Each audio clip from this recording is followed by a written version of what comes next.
During Holy Week, I thought I would share a short reflection with you each day leading up to Good Friday service, following along with John's Gospel.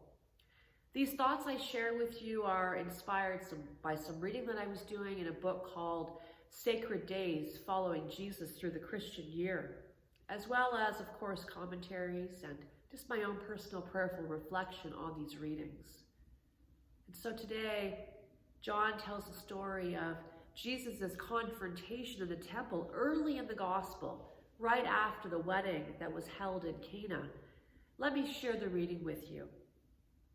When it was almost time for the Passover, Jesus went up to Jerusalem. In the temple courts, he found people selling cattle, sheep, doves, and others sitting at tables exchanging money.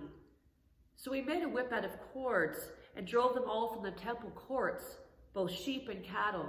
He scattered the coins of the money changers and overturned their tables. To those who sold doves, he said, "Get these out of here. Stop turning my Father's house into a market." His disciples remembered that it is written, "Zeal for your house will consume me." The Jews then responded to him, "What sign can you show to us to prove your authority to do all this?" Jesus answered, "Destroy this temple and I will raise it again in 3 days." They replied, "It has taken 46 years to build this temple, and you're going to raise it in 3 days." But the temple he spoke of was his body. After he was raised from the dead, his disciples recalled what he had said. Then they believed the scripture and the words that Jesus had spoken. My goodness. Following Jesus involves both wine drinking, good times as witnessed at the wedding that had just passed, and blood-chilling confrontations like the one that was just witnessed. Those who follow Jesus will have had the experience of no greater joy than the joy of being with him, and no greater danger than being one of his disciples. It seems that following Jesus brings moments of peace and also moments of conflict. I wonder what the emotions would have been of the disciples. I imagine they would have been elated about their teacher being the life of the party and one who was able to make fine Cabernet out of a plain old well water. Then I imagine they become terrified of being in his presence when he makes a whip out of cords and starts chasing the money changers out of the temple.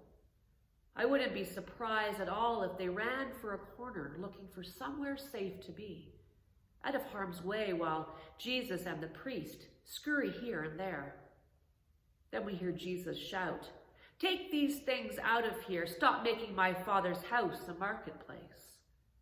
The religious leaders and the authorities demand an explanation and ask for some sort of proof that Jesus has the right to do what he's just did and say what he has just said.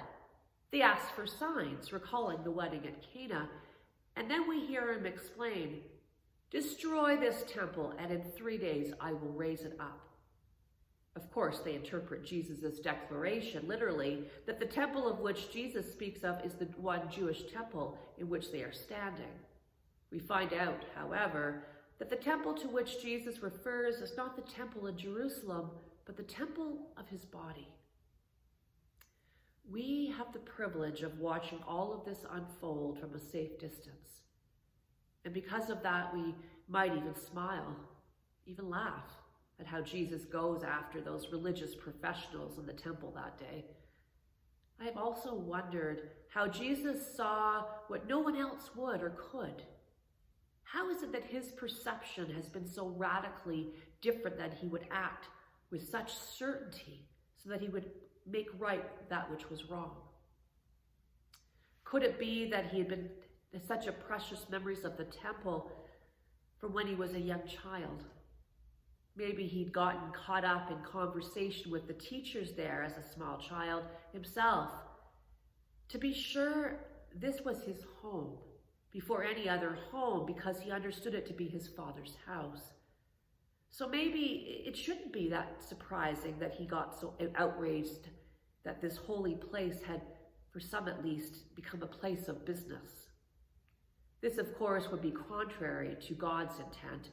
Whatever the case, many have been Jesus saw all of this standing in the way of it being this holy place that it was meant to be, and so he sees it for his own eyes. So I wonder, as we enter Holy Week, how we might do so with the eyes of Jesus. How do we gain sight or insight which allows us to encounter the holy and turn away from those things that get in the way? How do we gain the courage or the will to see what we need to? Surely one of the ways to do this is to invite others with fresh eyes to tell us what they see and experience in the temple where we gather, even if it is virtually at the moment. It might be those who are newest amongst us, or those who have been away for some time, maybe even the children or teens, or simply someone who doesn't always necessarily agree. They may or may not actually have eyes of Jesus in their questions or observations, but they are likely to challenge or point out what we've failed to see or no longer experience. So as we proceed forward this week, I invite you to listen for the voice of Jesus, the stories we will encounter. Maybe we will start to see things in a new way.